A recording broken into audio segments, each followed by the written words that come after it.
اور آپ تمام دیکھنے اور سننے والوں کو السلام علیکم۔ ناظرین گرامی، جیسا کہ ہم جانتے ہیں کہ قدیم مصری تہذیب میں یہ رواج عام تھا کہ وہ اپنے مر جانے والے فرائین جو کہ دعوی خدائی کے علم بردار ہوتے تھے کی لاشوں کو حنوط کر کے محفوظ کر دیا کرتے، اور وہ یہ عقیدہ رکھتے ہوئے کہ وہ کسی بھی وقت دوبارہ اس دنیا میں لوٹ کر آ سکتے ہیں، ان کی لاشوں کے ساتھ ان کے خزانے کے ایک بڑے حصے کو بھی دفن کیا کرتے، تاکہ اگر انہیں عالم ارواح میں کسی چیز کی ضرورت ہو تو وہ اس کی مدد سے حاصل کر سکے۔ لیکن ان کے اس عمل سے ان چوروں اور ڈاکوؤں کی چاندی ہو گئی جن کی زندگی کا دار و مدار لوٹی ہوئی دولت پر ہوا کرتا تھا۔ وہ جب چاہتے کسی نہ کسی فرعون کے مقبرے کو اپنا نشانہ بنا کر وہاں سے اتنی دولت چرا لیتے کہ آئندہ کئی سالوں تک انہیں مزید کسی چوری کی حاجت نہ رہتی۔ لیکن وقت گزرنے کے ساتھ ساتھ کئی فرائین مصر تو ایسے تھے کہ ان کی یہ ممیاں بھی وقت کی گھر تلے دب کر رہ گئی، اور پھر تاریخ میں کئی ایسے موڑ بھی آئے جب ان ممیوں کا انکشاف دوران تلاش یا اتفاقیہ ہو گیا، جس کی وجہ سے تاریخ کے طالب علموں پر تحقیق کے نئے در واہ ہوتے گئے۔ انہی میں ایک جھوٹے خدا کی ممی 1881 میں برآمد ہوئی، جس کو ریمسس دوم کا نام دیا جاتا ہے، جو ایک پروہت کے مقبرے سے برآمد ہوئی، جس کے بعد اس تاریخی ورثے کی خوب نمائش کی گئی، اور کبھی اس کو کھڑا کر کے اور کبھی لٹا کر لوگوں کو دکھاتے ہوئے ساتھ یہ بھی بتایا جاتا ہے کہ یہ ہے اس مجبور و بے بس انسان کی لاش جو کبھی اپنے زمانے میں خدائی کے دعوے کیا کرتا تھا، اور اس مقصد کے لیے بسا اوقات اس کے جستے خاکی پر لپیٹی ہوئی پٹیاں بھی اتاری گئیں تاکہ عام لوگ اس کے جسم کو بھی دیکھ سکیں،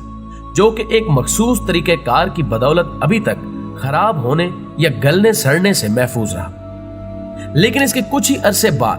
یعنی 1976 میں یہ بات سامنے آئی کہ اس کی میت نے خراب ہونا شروع کر دیا ہے، اور اس پر پھپھوندری کی تہ بھی سامنے ہو گئی، جو کہ اس بات کی علامت تھی کہ اگر اس مردے کا جلد ہی علاج نہ کیا گیا تو یہ سامان عبرت دنیا کی نگاہوں سے اوجھل ہو جائے گا۔ لیکن یہاں رکاوٹ اس بات کی تھی کہ اس مردہ جسم کو لگنے والی بیماری کا علاج نہ صرف مصر میں موجود نہیں تھا، بلکہ دنیا میں سوائے فرانس کے اور کوئی بھی ملک ایسا نہ تھا جہاں اس کا علاج ممکن ہو سکتا، اور ظاہر ہے اس مقصد کے لیے اس مجبور و بے کس کے جسم کو فرانس منتقل کرنا ضروری تھا، جس کے راستے میں کئی ایک قانونی رکاوٹیں موجود تھیں، اور ان کو کیسے دور کیا گیا اس کی دلچسپ داستان آج ہم اپنے ناظرین کو سنانے کی کوشش کریں گے۔ دوستو، آپ دیکھ رہے ہیں اردو ڈسکوری کو، جس نے مصر کے اس بے چہرہ کردار کو آج اپنی اس ویڈیو کا موضوع بنانے کا فیصلہ کیا ہے۔ لیکن حسب روایت ہم اپنے اصل موضوع کی جانب بڑھنے سے قبل اپنے اس قافلے میں شامل ہونے والے نئے دوستوں سے درخواست کریں گے کہ وہ پہلے ہمارے چینل کو سبسکرائب کرتے ہوئے ساتھ موجود نہ بجنے والی گھنٹی کو بھی بجا دیں، تاکہ ہماری آنے والی ہر ویڈیو باقاعدگی کے ساتھ آپ تک پہنچتی رہے۔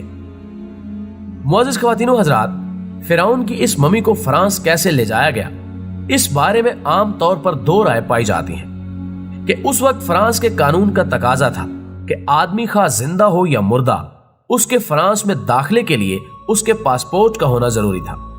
جبکہ دوسری روایت یہ ہے کہ مصری عوام نیپولین بوناپارٹ کے مصر پر حملے اور اس کی لوٹ کھسوٹ کے بعد یہ خیال کرتے تھے کہ فرانسیسی چور، ڈاکو اور لٹیرے ہیں، اور کہیں ایسا نہ ہو کہ وہ اس ممی کو دبا کر بیٹھ جائیں اور ہم اس تاریخی ورثے سے محروم رہ جائیں۔ سو انہوں نے اپنے طور پر یہ فیصلہ کیا کہ اس مقصد کے لیے اس ممی کا پاسپورٹ بنوایا جائے، تاکہ ان کے پاس اس کے دستاویزی ثبوت بھی موجود ہوں کہ فرعون مصر نے اپنے مرنے کے ہزاروں سال بعد فرانس کا سفر کیا تھا۔ سو اس مقصد کے لیے اس مردے کا پاسپورٹ بنوایا گیا تاکہ کل مصری اس کی واپسی کا تقاضا کر سکے۔ اس کے پاسپورٹ پر اس کا نام ریمسس دوم آن جہانی فرعون مصر تحریر کیا گیا، اور جب اس کا جہاز وہاں پہنچا تو پھر ایک نئی اور دلچسپ صورتحال دیکھنے کو ملی، کیونکہ فرانسیسی قانون کے مطابق بادشاہ خواہ زندہ ہو یا مردہ اس کو پروٹوکول دینا ضروری تھا، اور اب اس مردے کو یہ عزت کس طرح دی جا سکتی ہے؟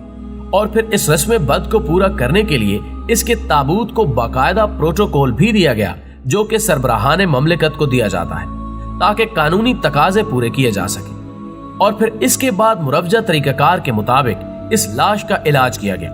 جس کے بعد مصری اپنے اس بادشاہ کو، جس نے صدیوں قبل ان کے آباؤ اجداد پر ایک جھوٹے خدا کی حیثیت سے حکومت کی تھی، واپس مصر لے آئے۔ بلکہ بعض صاحبان عقل و دانش کے نزدیک اس سفر میں یقیناً کچھ ایسے دلچسپ مناظر بھی تخلیق کیے گئے ہوں گے۔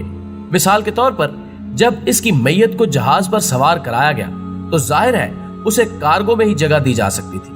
جس کے لیے اس کے روم میں باقاعدہ اے سی کی فٹنگ بھی کی گئی تاکہ بادشاہ سلامت موسم کی سختیاں برداشت نہ کرتے ہوئے ایک آرام دہ اور پرتعیش سفر سے محظوظ ہو سکے۔ بلکہ اسے بھی قبل اسے انٹرنیشنل VIP لاؤنج کی سیر بھی کرائی گئی ہوگی تاکہ ہوائی سفر کے تمام تر ضابطے پورے کیے جا سکے، اور یہ بھی گمان کیا جا سکتا ہے کہ اس موقع پر اس لاؤنج کو عام مسافروں سے خالی کرایا گیا ہو۔ بلکہ یہ بات بھی یقیناً ممکنات میں سے ہے کہ 3000 سال پرانے بادشاہ کو جہاز کی آمد سے قبل انتظار کی جو زحمت اٹھانا پڑی وہ بھی شاہانہ انداز میں ہی اٹھائی گئی ہوگی، اور خدام کی ایک جماعت ان کی کروٹ بدلنے پر مقرر ہوگی تاکہ جہاں پناہ کے جسم خاکی کو کسی اذیت سے نہ گزرنا پڑے۔ ناظرین محترم، حضرت انسان کی تاریخ اور اس کی تہذیبی روایات بھی بزا اوقات مذکہ خیز حد تک عجیب و غریب نظر آتی ہیں۔ یعنی اگر ہم دنیا بھر میں پھیلتی اور دن بدن بڑھتی ہوئی غربت کو دیکھیں،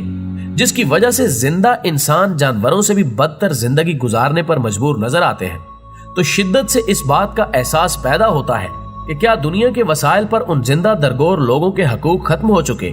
یا انہیں ان کے جرم ضعیفی کی سزا دی جا رہی ہے کہ وہ اپنا ایک ایک سانس بھی گن کر گزارے،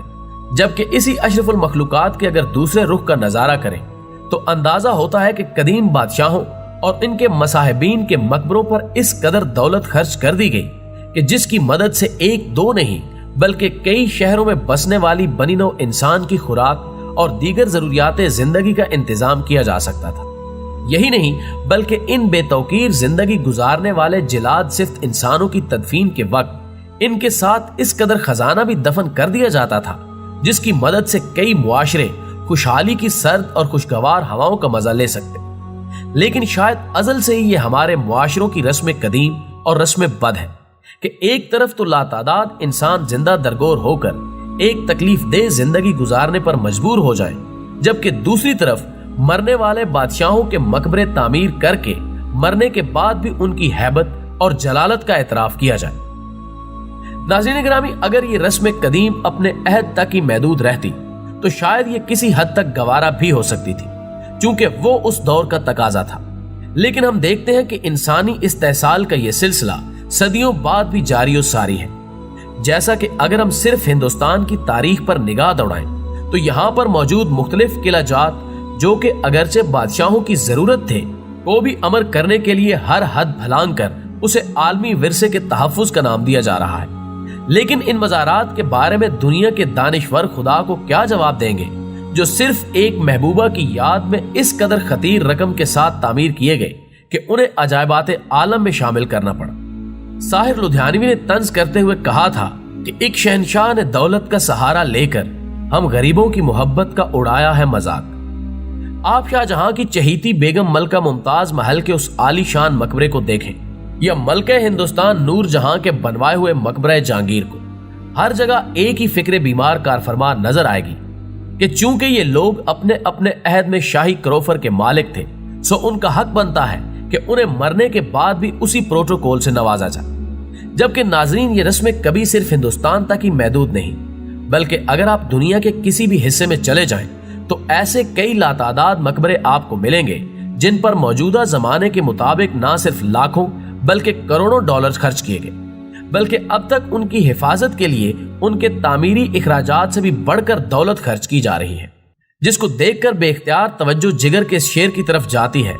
کہ کامل راہبر قاتل راہزن، دل سا دوست نہ دل سا دشمن،